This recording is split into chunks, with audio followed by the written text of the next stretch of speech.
আপনারা দেখছেন আমরা আইসিসিউতে আছি। আমরা আইসিসিউতে স্বাস্থ্যসাথী কার্ডের মাধ্যমে চিকিৎসা দিই এবং সেটা মেডিসিন কেস হলেও আমরা অনেকাংশেই সেটা ফ্রিতেই করি, বা কার্ডিয়াক যে প্রবলেমগুলো আছে তাদের যে হার্টের চিকিৎসা হয় সেটা দেওয়া হয়। সেরকম একটা পেশেন্টের তথ্য।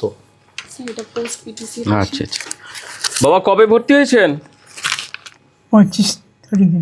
25 তারিখে ভর্তি হয়েছেন। কেমন আছেন এখন? এখন ভালো আছি। আচ্ছা, উনি অ্যান্টোসেপ্টাল ওয়াল এমআই নিয়ে আগে ভর্তি হয়েছিলেন আমাদের কাছে।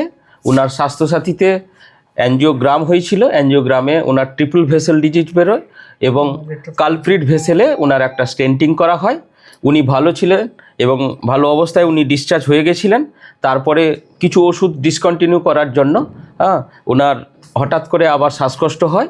আমরা এসে দেখি যে ওনার নিউমোনিয়া এবং বাইল্যাটারাল প্লুরাল এফিউশন হয়েছে এবং দুটো লাংস থেকে থোরাকোসেন্টোসিস করে প্রায় 1.5 লিটারের উপর প্লুরাল এফিউশন ড্রেন করা হয়েছে। বাবা এখন কেমন আছেন? এখন ভালো আছি। আপনার নাম কি? আমার নাম গোবিন্দ সাঁতরা। বাড়ি কোথায়? বাড়ি আহমদ ফলতা। নার্স এবং ডাক্তাররা ঠিক মতো দেখছে তো আপনাকে? হ্যাঁ, দেখছি। স্বাস্থ্যসাথী কার্ডের মাধ্যমে আপনি চিকিৎসা পাচ্ছেন, জানেন তো আপনি? হ্যাঁ, এবং তাতে আপনার গুরুত্ব দিয়ে দেখছে তো যে না ফ্রিতে চিকিৎসা হচ্ছে বলে ফেলে রেখেছে, এরকম কোনো ব্যাপার নেই তো? টাইমে খাবার দাবার দেওয়া, সিস্টারদের যত্ন করা, সেটা করছে তো? সব আপনি যখন ভর্তি এমার্জেন্সিতে এসেছিলেন তখন কি অবস্থা হচ্ছিল? খুব শ্বাস-প্রশ্বাসে কষ্ট হচ্ছিল।